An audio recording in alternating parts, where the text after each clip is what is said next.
Oke,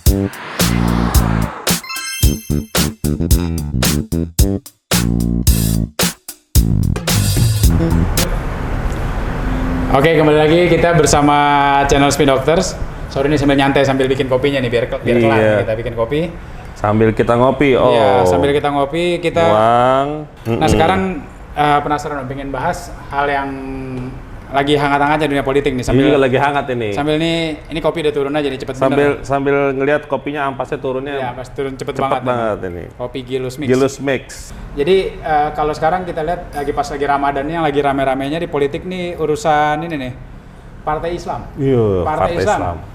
Yaitu dengan poros, kalau sekarang namanya ya, poros Partai Islam aja. Mereka bilang poros Partai Islam. Poros Partai Islam. Kalau untuk sebelumnya untuk pemilu Pilpres 2024. Sekarang masih 2021.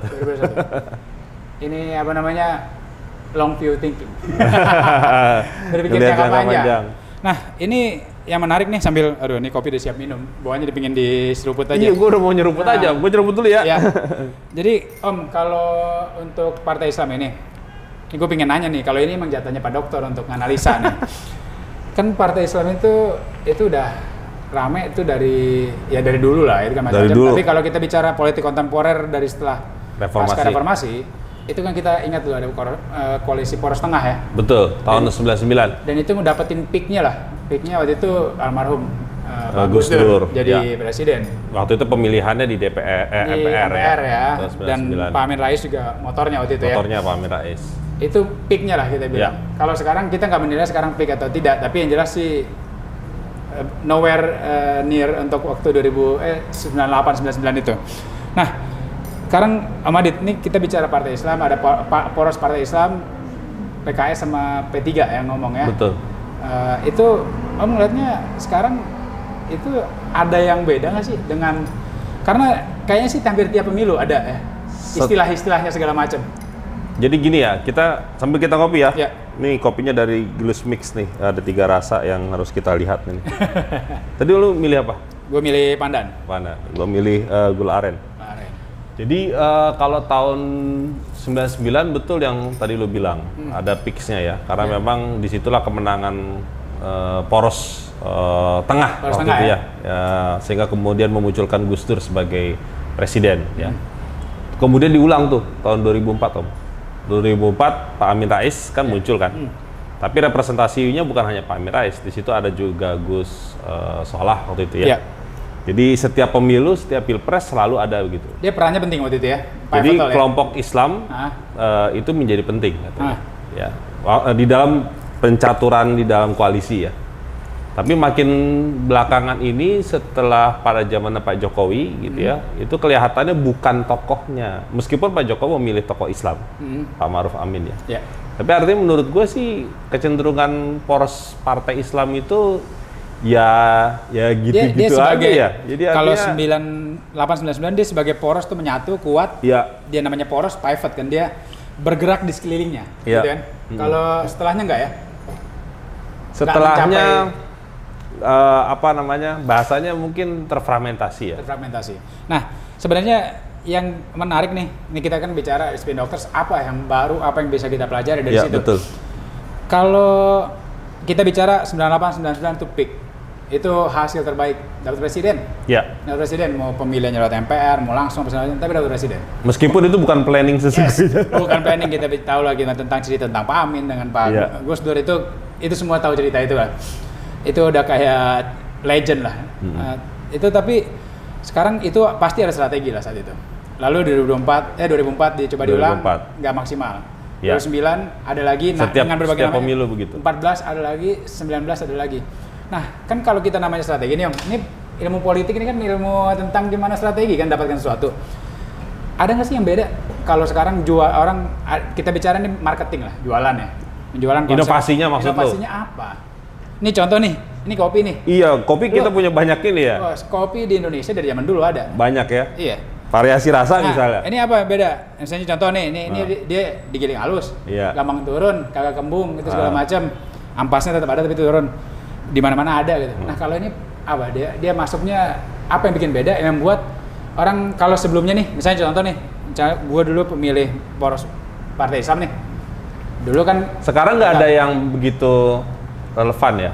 Artinya untuk membedakan antara partai Islam sama partai nasionalis kita menyebutnya, itu kita bisa melihat kategorisasi partai politik di Indonesia itu nggak ada yang berbeda. Gitu ya. Bajunya sama-sama aja ya? Dalam konteks kemudian mencari pemilih sebanyak-banyaknya, karena orientasinya kan tetap pemilih ya, untuk memenangkan pemilu. Yang kedua dari sisi program atau kita bilang ideologi relatif ya memang ada bedanya, tetapi kemudian ujungnya adalah tidak begitu kelihatan. Nah, oleh karena itu kecenderungannya memang tidak banyak inovasi yang kelihatan untuk bisa menarik pemilih ya. Yeah.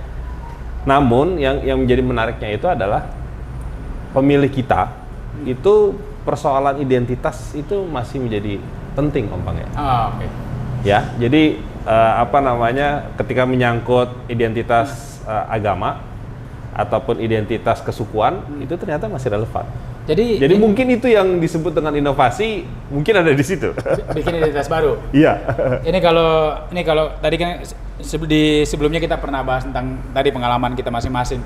Ini kan kalau kita bicara tadi kan identitas, branding, semua segala macam. Tapi namanya suatu brand itu ada jualan barunya, ada proving point-nya. Iya. Ya kan? Ini bisa di mana-mana nih, kopi. Beneran dicek ada, benar. Kita cek Alfamart ada, kita cek yang lain-lain ada. Tapi kalau ini partai, misalnya poros partai Islam, kalau menurut Om Adit dari yang kelihatannya sekarang deh, ini motor sekarang PKS sama PAN, PKS sama P3. Kelihatannya ada nggak sih dari kan itu ketemuan tuh kedua ketua pimpinannya nih, Iya. Pak Saiku sama Pak Suharso. Itu ada yang beda nggak sih? Ada yang dari mereka obrolan itu? Di mana bedanya di publik? Atau di kebijakan mereka? Ngomongin kayak apa kebijakan, kayak rencana kebijakan? Kalau posisi jelas beda. PKS kan nggak berada di dalam pemerintahan. P3 ada di dalam pemerintahan. Pak Suharso-nya mah menterinya langsung. Pak Suharso menteri. Ya. Gua kemarin melakukan wawancara gitu ya, ketemu banyak orang. PKS dianggap punya gaya yang lebih militan di dalam organisasinya. Oke. P3 tentu punya kekhasan karena grassroots orang-orang tua yang punya tradisi pada zamannya Orde Baru gitu. Dan itu masih kuat. Dan mungkin dari sisi pembedaan itu ada gitu ya. Tapi kan problemnya kan ini kita menatap 2024 Om. Jadi ini kalau gue lihat nih misalnya nih pendengar kita nih yang memang pendukung partai Islam, berarti kalau ketika ada poros baru ini harusnya mereka berharap ada inovasi baru ya. Betul. Pasti ada viewers kita nih dari Spin Doctors ini yang memang mungkin dari awal dari tadi 99 tuh milihnya partai-partai Islam nih, minimal ada yang di dua sini PKS, P3 atau mungkin pernah jadi anggota poros ini. Dan bisa jadi mereka semangat nih dengar, 2024 yang paling duluan nyebut. 2021 masih 3 tahun yang paling duluan, harusnya yang paling siap duluan dong. Iya, paling mestinya. siap duluan, lo paling yang lain masih nyari calon, Udah yakin nih, udah yakin pilihan porosnya. Berarti harus ada yang nih. Walaupun nggak tahu juga mungkin ya kalau sebelumnya kan kelompok Partai Islam ini di 2019 ini kan direkatkan sama Pak Prabowo ya. Betul. Pak Prabowo, tapi Pak Prabowo-nya udah masuk dan kita sampai sekarang belum tahu posisinya. Iya, posisi tapi minimal Pak Prabowo sekarang ada di dalam. Ada di dalam. Nah, mungkin itu juga entah mencari figur baru atau apa.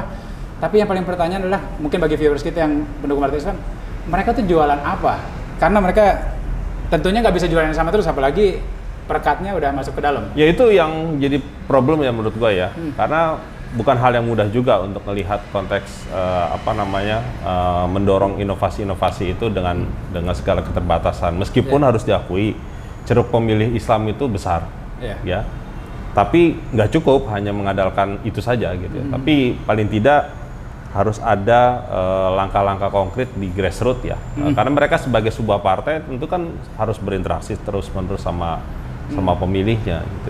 Jadi ketika misalkan anggota dewannya, DPRD-nya gitu ya sering berinteraksi, menurut gua sih sah-sah saja mereka kemudian bisa atau wali kotanya, gubernurnya itu bekerja maksimal, mungkin menurut gua bisa untuk. Jadi ini sebagai contoh nih misalnya PKS, P3, poros Partai Islam, kita bersatu untuk ngambil kekuasaan ini gitu.